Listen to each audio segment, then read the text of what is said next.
தனியார் பள்ளிகளில் குலுக்கல் மூலம் மாணவர்கள் தேர்வு செய்யப்பட்டிருக்கிறார்கள். இதனுடைய முக்கிய செய்தியை பார்த்துட்டு இருக்கோம். இலவச மற்றும் கட்டாய கல்வி சட்டம் அடிப்படையில் குலுக்கல் முறையில் மாணவர்கள் தேர்வு செய்யப்பட்டிருக்கிறார்கள். எவ்வளவு மாணவர்கள் தேர்வு செய்யப்பட்டிருக்கிறார்கள் என்பது தொடர்பான தகவலையும் நாம் கேட்டு பெற இருக்கிறோம். விவரங்களோட செய்தியாளர் சங்கரன் இணைந்திருக்கிறார். சங்கரன், எவ்வளவு மாணவர்கள் தேர்வு செய்யப்பட்டிருக்காங்க இந்த குலுக்கல் முறைப்படி? மேலும் இந்த குலுக்கல் முறை அது தொடர்பான ஒரு விரிவான தகவல்களையும் சொல்லுங்க. வணக்கம்.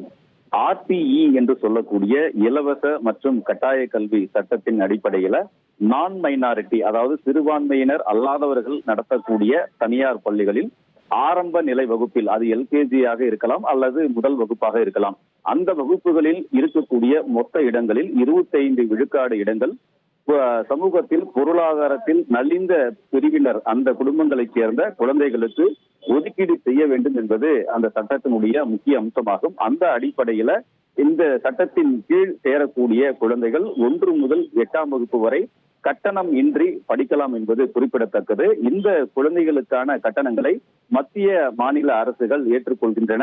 தனியார் பள்ளிகளுக்கு அவர்கள் கட்டணங்களை செலுத்தி விடுகிறார்கள். ஒவ்வொரு ஆண்டும் இதன்படி இந்த மாணவர் சேர்க்கை நடைபெறுகிறது. தமிழகத்துல 7740 தனியார் பள்ளிகள்ல கிட்டத்தட்ட 88,000 இடங்கள் இந்த ஆர்டிஇ சட்டத்தின் கீழ் வருகின்றன. இந்த ஆண்டு எப்போதும் இல்லாத அளவிற்கு 2,51,000 விண்ணப்பங்கள் இந்த பிரிவின் கீழ் விண்ணப்பங்கள் பெறப்பட்டிருந்தன. ஒரு பள்ளியில் குறிப்பிட்ட எண்ணிக்கைக்கும் அதிகமாக விண்ணப்பங்கள் பெறப்பட்டால் அதை குலுக்கல் முறையில் குழந்தைகள் தேர்வு செய்யப்பட வேண்டும் என்று சொல்லப்பட்டிருக்கிறது.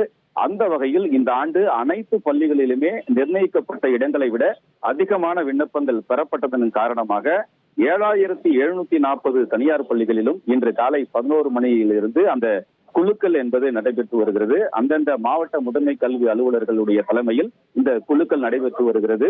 இதன் மூலமாக இந்த 88,000 இடங்களும் நிரப்பப்பட இருக்கின்றன. இன்று மாலை 4 மணிக்குள்ளாக இந்த 88,000 இடங்களும் இந்த குலுக்கல் முறையில் தேர்வு செய்யப்பட்டு ஒவ்வொரு பள்ளியிலும் இந்த குலுக்கல் முறையில் தேர்வான குழந்தைகளுடைய பெயர் பட்டியல் வெளியிடப்படும் என்றும் அதிகாரிகள் தெரிவித்திருக்கிறார்கள். அதன்படி இன்று பிற்பகல் ஒரு 3 மணிக்குள்ளாக 88,000 இடங்களும் குலுக்கல் முறையில் நிரப்பப்பட இருக்கிறது என்பது குறிப்பிடத்தக்கது.